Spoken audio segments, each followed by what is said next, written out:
Baik, waktu ini kita nak terus saja satu sidang media diadakan dan kita nak dengarkan pengisian mengenai sidang media ini. Terus saja. Kita akan contact I think basically we reassure that cases are coming down. We are doing clean up the contaminants. They are all standing down. Oh, the contaminants, what level has it been increased? Itu maybe sekarang ni fotonya ada di bawah supervisi. Dah berapa? 1 kilometer. Satu dah. To the left 500 meters. Sebelah mana tu? Wadihnya kan? Maybe. Maybe. Datuk, depan sikit. Datuk, Okey. depan sikit. Okey.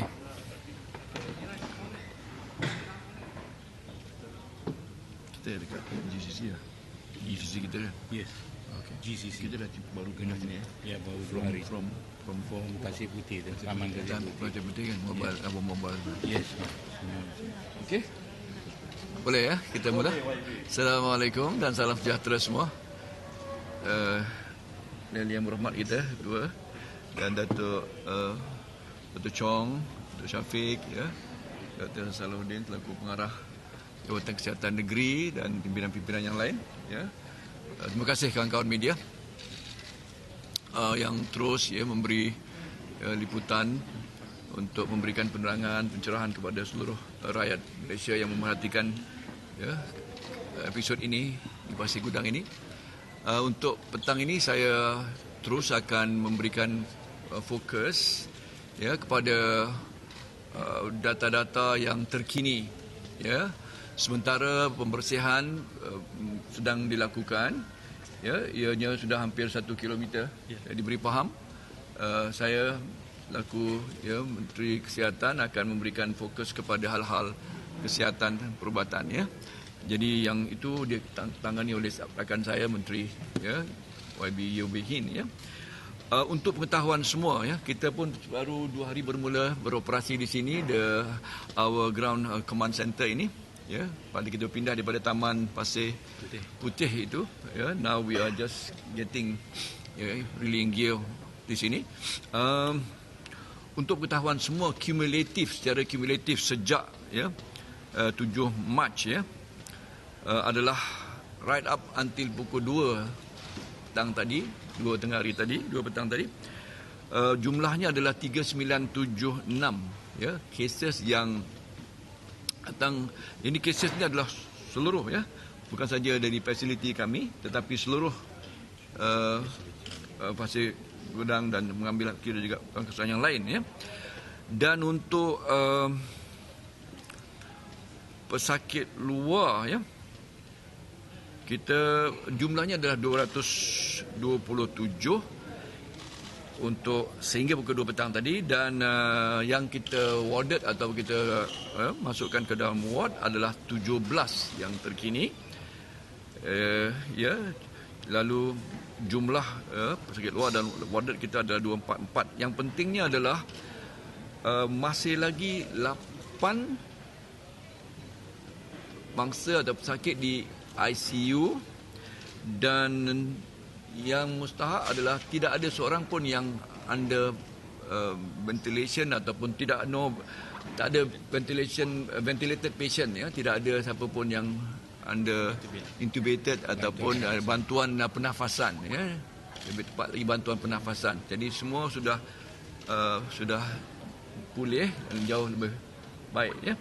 Dan untuk pengetahuan semua, kalau yang jumlah yang dimasukkan ke dalam ward, kalau HSI Sultan Ismail adalah 65 dan HSA Sultan Aminah adalah 66, menjadikan jumlah yang dalam ward terkini dalam fasiliti kami dua hospital ini adalah 131 ya. Kita sedang menyaksikan satu trend yang menurun ya, yang dapat saya sebutkan hari ini. Kita doakan seterusnya ya. Dan trend ini telah menjadi daripada hari ya, daripada 13, 14, 15 ya. Trendnya sudah semakin menurun, dia plateau sekejap, lepas tu dia sudah menurun ya.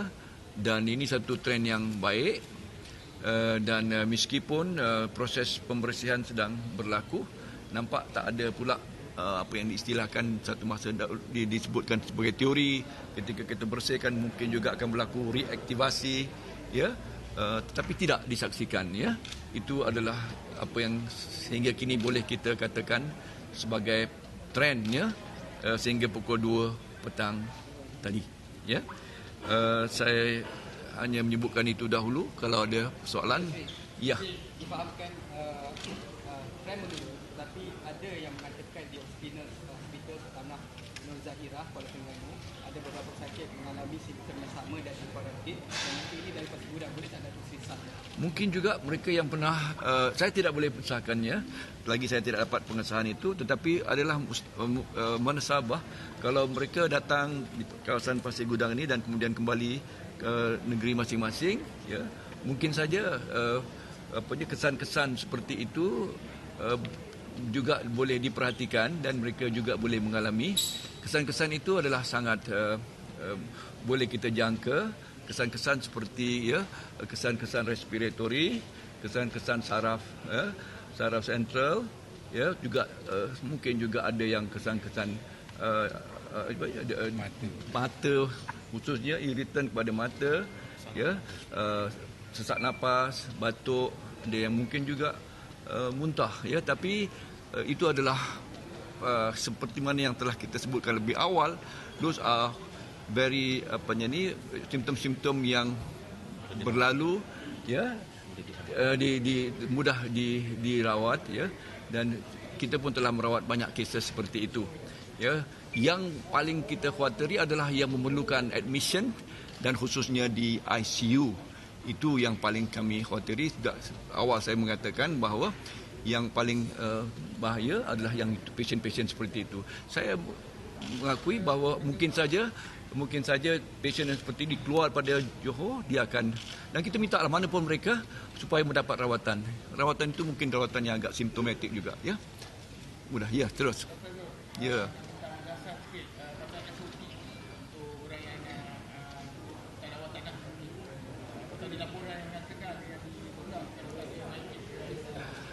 Saya kira dalam banyak hari kita beroperasi, ya, sejak daripada 8 atau 7, ya, tidak berlaku keadaan yang seperti itu, cases seperti itu, kecuali hari ini yang juga sebenarnya tidak berlaku dalam tempat kita merawat, tetapi pada kemasukan pintu gatekeeping itu, ya, dan itu sangat malang ia berlaku dan saya yakin ia tidak disengajakan sama sekali, dan itu pun kita harap pesakit mangsa akan dapat kembali ataupun dirawat segera, ya, walaupun kesesnya mungkin tidak berat ke atau berat itu tidak kira, tapi sangat malang ia telah berlaku, ya, very unfortunate, minta maaf, tapi kita kena lihat kembali. Saya pun bertanya mengapa telah berlaku kes seperti itu, dan doktor-doktor kami, staf kaki tangan agak terkejut kerana kita tidak langsung memahukan meminta dan meminta akan mic dan sebagainya, dan ini telah berlaku sekali satu kes, dan saya harap ia dapat ditangani segeralah, ya. Sangat malang, kita pun sedia untuk mohon maaf kerana perkara itu berlaku di mana kamu ada security ke atau di mana-mana yang telah before they come into us, ya, sebelum mereka masuk untuk mendapat rawatan, tidak berlaku. Tidak perlu saya kata kaki tangan atau tidak, tapi ia telah tergendala di situ, belum masuk di tempat rawatan, ya. Mungkin boleh kalau perlu direview, tapi saya bertanya tak pernah berlaku. Never happened before. Kali itulah yang berlaku dalam beberapa hari kita telah beroperasi sejak 8 Mac yang lalu. Hari ini sudah 16, ya. Jadi for 8 days tak pernah berlaku. Dan pastinya kita memang tidak pernah letakkan itu sebagai syarat. Datuk, nak tanya, the villagers staying along the river, should they be evacuated semasa operasi pembersihan? Sebab katanya ada perkaitan. Sejauh ini, ya, kita mengikut protokol yang telah kita serahkan tanggungjawab itu kepada agensi-agensi dan kontraktor itu. Itu di luar jurisdiksi bidang saya. Tetapi apapun yang mereka telah lakukan sejauh ini adalah satu yang baik, ya, tidak seperti mana yang saya sebutkan tadi, dia tidak mencetuskan sekali lagi semacam satu gelombang kedua dan second wave dan sebagainya. Jadi saya ingat kalau tidak ada keperluan yang mendesak, saya yakin mereka akan teruskan dengan rancangan dan ataupun SOP yang mereka telah tetapkan. Ya, the 3 C's, ya, to contain, control and clean up, ya. Jadi itu adalah apa yang dapat kita saksikan dan harap kita akan dapat terus, ya, membuat pembersihan itu. Okey, bercakap mengenai SOP, saya perasan kat luar baru set up baik. Mengapa tidak semalam ataupun dia waktu sebab ada bila saya tanya tak isu, kat situlah ada diskon sebagainya. Kenapa hari ini baru set up? Ya, saya ingat perkara itu sudah pun ditambah baik. Ya, kita akan sentiasa menambah baik urusan dan SOP dan prosedur kami. Ya. Oleh kerana itu terus memberikan feedback kepada kami, apapun yang boleh kami perbaiki, ya, kita tetap mendengar dan mengambil teguran dan kritikan itu. Terima kasih.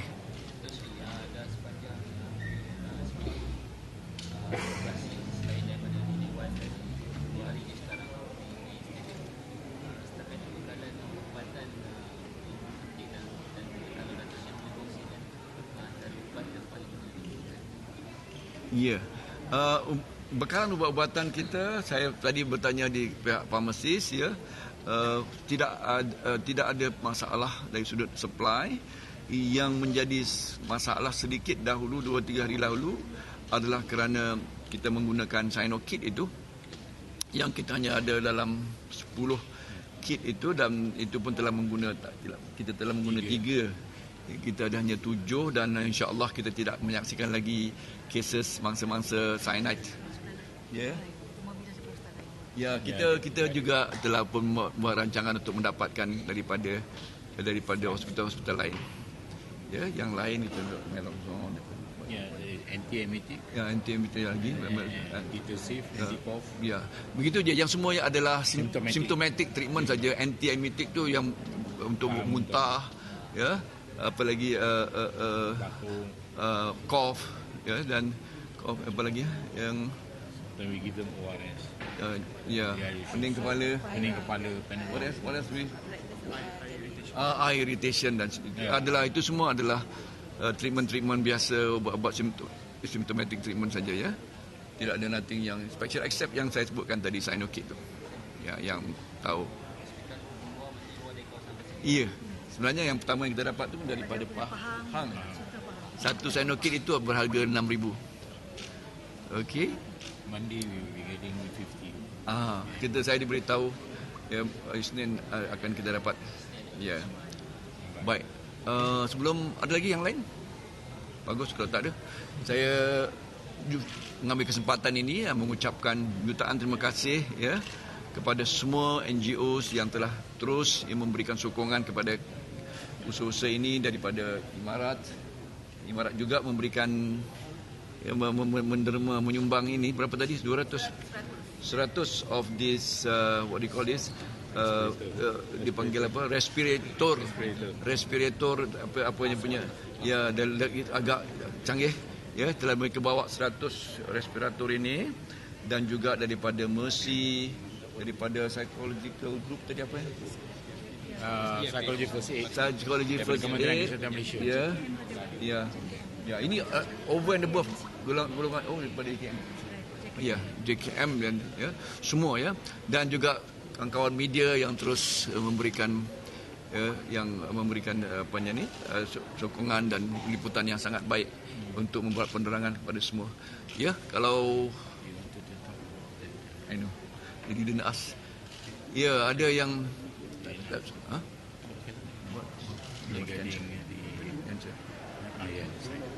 Ya, saya ditanya media dan saya berjanji untuk memberi jawapannya di sini tentang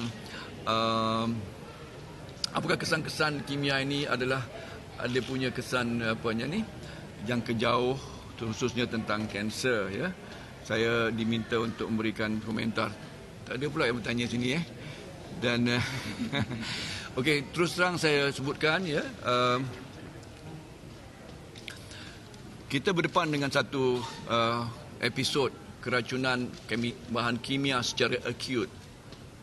secara acute, dipanggil acute toxicity, yang kita saksikan dalam semua yang telah kita senaraikan sebagai bahan-bahan kimia yang essentially adalah the volatile organic compound itu, VOCs itu, sama ada ianya adalah toluene, sama ada ianya adalah benzin, acrylonitrile dan sebagainya, ya, seluruhnya itu adalah keracunan yang setelah mendapat pendedahan ianya terus mengesan kepada sistem saraf, respiratory pernafasan dan juga mungkinlah dermal pun tak banyak kan, atau kulit, ya. Jadi ini adalah one off, saya sebutkan sekali lagi, one off exposure secara acute, dan toksikologinya pun adalah kesan patologi atau toksikologinya itu adalah acute. Ya, faham ya? Ya, one off, mangsa dibawa keluar daripada situasi itu, dibawa keluar daripada pendedahan exposure itu, lalu dirawat. Boleh faham ya? Jadi yang dimaksudkan, yang ditanya itu adalah apakah ia ada kesannya kanser dan sebagainya itu, saya ingin jelaskan bahawa sejauh pesakit dan mangsa ini, baik saya sebutkan, kita juga bersedia dengan tim kita, dengan kita punya kepakaran yang ada di KKM, dengan clinical researchers yang kita ada, kita boleh susuli semua mangsa-mangsa ini yang semuanya ada dalam database kami untuk kami buat cohort study. Satu kumpulan mangsa yang kita boleh follow through untuk kita pastikan kalau ada kesan-kesan yang kesan dipanggil the chronic effect. Ada dua yang biasanya kalau kita bercakap tentang chronic effect, satu adalah kanser, kedua adalah pada reproductive system. Itu yang menjadi pertikaiannya, ya. Namun saya nak tegaskan sekali lagi, apa yang kita saksikan sini adalah acute exposure. Dosnya pun tidaklah membawa dos yang terlalu serius, ya. It's not, certainly not a fatal dose. Kalau ada pun hydrogen cyanide, it is at 5 part per million. Hydrogen cyanide yang found in the air was 5 part per million, ya. Saya dah sebutkan dalam tweet saya, kalau rokok pun, ya, saya seperti mana yang telah saya sebutkan, saya tak mengulang. Jadi yang mustahak untuk saya terangkan adalah ini adalah acute toxicity dan dia bukan satu yang sifatnya kronik. Ya, ia bukan satu yang sifatnya exposure yang lama dan berterusan.